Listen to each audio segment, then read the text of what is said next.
નમસ્કાર મિત્રો દેશ અને દુનિયાના સુપરફાસ્ટ સમાચારમાં તમારું સ્વાગત છે। રાજકોટ શહેરમાં શરૂ થયો હતો વરસાદ। થોડા સમયના વિરામ બાદ રાજકોટમાં મેઘરાજાની પધરામણી થઈ। રાજકોટ શહેરના યાજ્ઞિક રોડ, કાલાવાલ રોડ સહિતના અનેક વિસ્તારમાં વરસાદ વરસ્યો। આ સાથે રિંગ રોડ, માલવીયા ચોકમાં પણ વરસાદ નોંધાયો છે। વરસાદને કારણે વાતાવરણમાં ઠંડક પ્રસરી જવા પામી છે, જે કારણે લોકોમાં ઉકળાટ અને ગરમીથી રાહત મળી છે। ઉલ્લેખનીય છે કે 8 ઓગસ્ટ સુધી રાજ્યમાં છૂટાછવાયા વરસાદની આગાહી વ્યક્ત કરવામાં આવી છે। મિત્રો, અન્ય મહત્વના સમાચારની વાત કરીએ તો જ્યોતિષે પડાવ્યા 50 લાખ રૂપિયા, ઇન્સ્ટાગ્રામ ઉપર પાડ્યો ખેલ। અમદાવાદના ખાડિયા વિસ્તારના એક યુવકને લગ્નની અડચણ દૂર કરવાના નામે જ્યોતિષ વિનોદ જોશીએ 6 લાખ રૂપિયા પડાવ્યા। પોલીસે ટેકનિકલ એનાલિસિસના આધારે આરોપીની ધરપકડ કરી છે।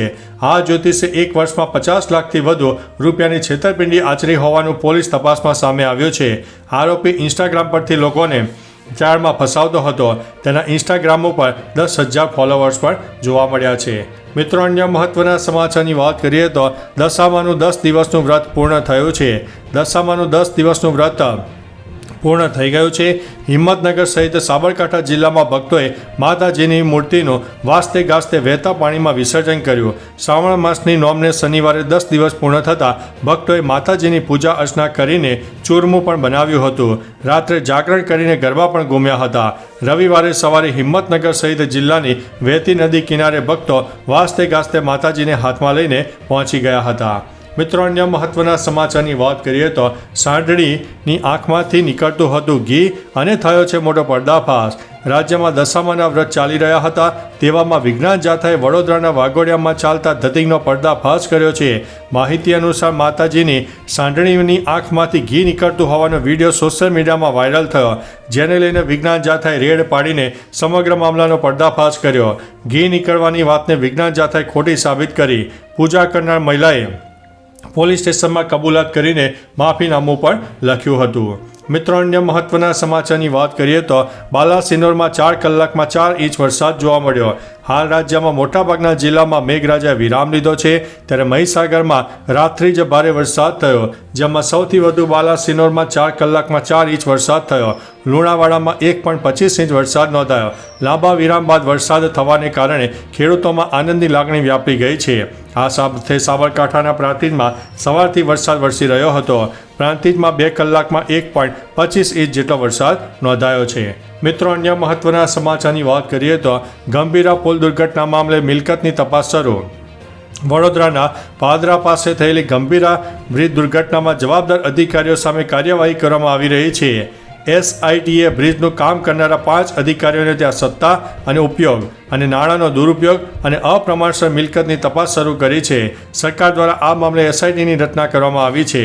આ SIT ટીમમાં DIG મકરંદ ચૌહાણ, SP પરેશ ભેંસાણિયા સહિત અન્ય 4 PI કક્ષના અધિકારીઓ તપાસ કરશે। મિત્રો, અન્ય મહત્વના સમાચારની વાત કરીએ તો હવામાન વિભાગે કરી છે વરસાદની આગાહી। હવામાન વિભાગના વૈજ્ઞાનિકે આગાહી કરી છે, જેમાં જણાવ્યું છે કે આ કોઈ બદલાયેલી પેટર્ન નથી। ચોમાસું મધ્યપ્રદેશ તરફ ઉત્તર ગુજરાતમાંથી પસાર થઈ રહ્યું છે અને મધ્ય ભારત અને ઉત્તર ગુજરાતના ભાગોમાં વધુ વરસાદ નોંધાયો છે। રાજ્યમાં સામાન્ય કરતાં વધારે વરસાદ થયો છે। રાજ્યમાં વરસાદની કોઈ અછત નથી। આગામી 1 અઠવાડિયા સુધી વરસાદ પડવાની શક્યતા નથી। ઓગસ્ટમાં સામાન્ય વરસાદ નોંધાશે। મિત્રો, અન્ય મહત્વના સમાચારની વાત કરીએ તો અંબાલાલ પટેલની નવી આગાહી સામે આવી છે। હવામાન નિષ્ણાત અંબાલાલ પટેલે રાજ્યમાં વરસાદને લઈને વધુ આગાહી વ્યક્ત કરી છે।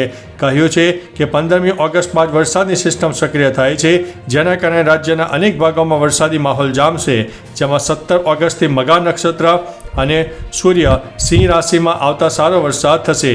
19 ઓગસ્ટથી 26 ઓગસ્ટ સુધીમાં રાજ્યના ઘણા ભાગોમાં સારો વરસાદ થશે। 23 ઓગસ્ટથી 14 સપ્ટેમ્બર સુધી ગ્રહો જળદાયક નક્ષત્રમાં હોવાથી ભારેથી અતિ ભારે વરસાદ જોવા મળશે। મિત્રો, અન્ય મહત્વના સમાચારની વાત કરીએ તો નેશનલ હાઈવે પર સતત 5 દિવસથી ટ્રાફિક જામ। અંકલેશ્વર નજીક નેશનલ હાઈવે 48 પર 5 દિવસથી સતત ટ્રાફિક જામનો સિલસિલો યથાવત છે। 7 કિલોમીટર લાંબી વાહનોની લાઈનો લાગી. વાહન ચાલકો હેરાન પરેશાન થઈ ગયા.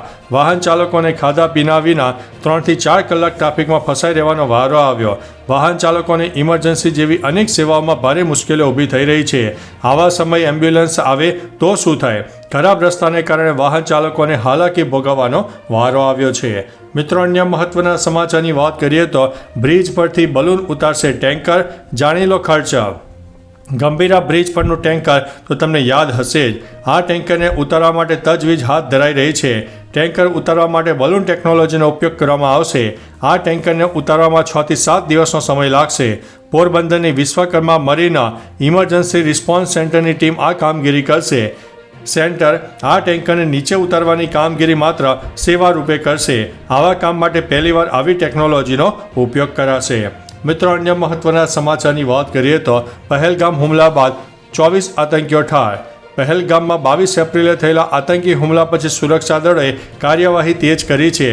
ત્યારબાદના દિવસોમાં અલગ અલગ સ્થળોમાં એન્કાઉન્ટરમાં કુલ 24 આતંકવાદીઓ માર્યા ગયા છે, જેમાં પાકિસ્તાની અને સ્થાનિક આતંકવાદીઓ બંનેનો સમાવેશ થાય છે. હુમલા બાદ જાહેર કરાયેલા 14 સ્થાનિક આતંકીઓના નામોમાં 7 ઠાર કરાયા છે. સુરક્ષા દળો હજુ પણ બાકી રહેલા આતંકવાદીઓની શોધમાં છે અને ખતરા સામે કડક પગલાં પણ લઈ રહ્યા છે. મિત્રો, અન્ય મહત્વના સમાચારની વાત કરીએ તો વીજ કરંટ લાગતા પિતા અને પુત્રનું મોત. ગોંડલના બિલિયાળા ગામે વીજ કરંટ લાગતા પિતા અને પુત્રનું ઘટના સ્થળે મોત થયું છે. વાડીમાં કૂવાની મોટર ચાલુ કરવા જતા પિતા અને પુત્રને ઓરડીમાં વીજ કરંટ લાગ્યો હતો. મૃતક પુત્ર ક્રિસ રાજકોટ આત્મીય કોલેજમાં BBAના 3જા વર્ષમાં અભ્યાસ કરતો હતો. તેમજ 2 બહેનો, એકનો એક ભાઈ હતો. બંનેના મૃતદેહને સરકારી હોસ્પિટલ ખાતે PM હર્તે ખસેડાયા હતા. તાલુકા પોલીસ અને PGVCLની ટીમ સહિત ટીમો ઘટના સ્થળે પહોંચી ગઈ હતી અને તપાસમાં લાગી ગઈ છે. તો ચાલો મિત્રો, ફરીથી દેશ અને દુનિયાના સુપરફાસ્ટ સમાચાર લઈને મળતા રહીશું. ત્યાં સુધી અમને રજા આપશો. નમસ્તે.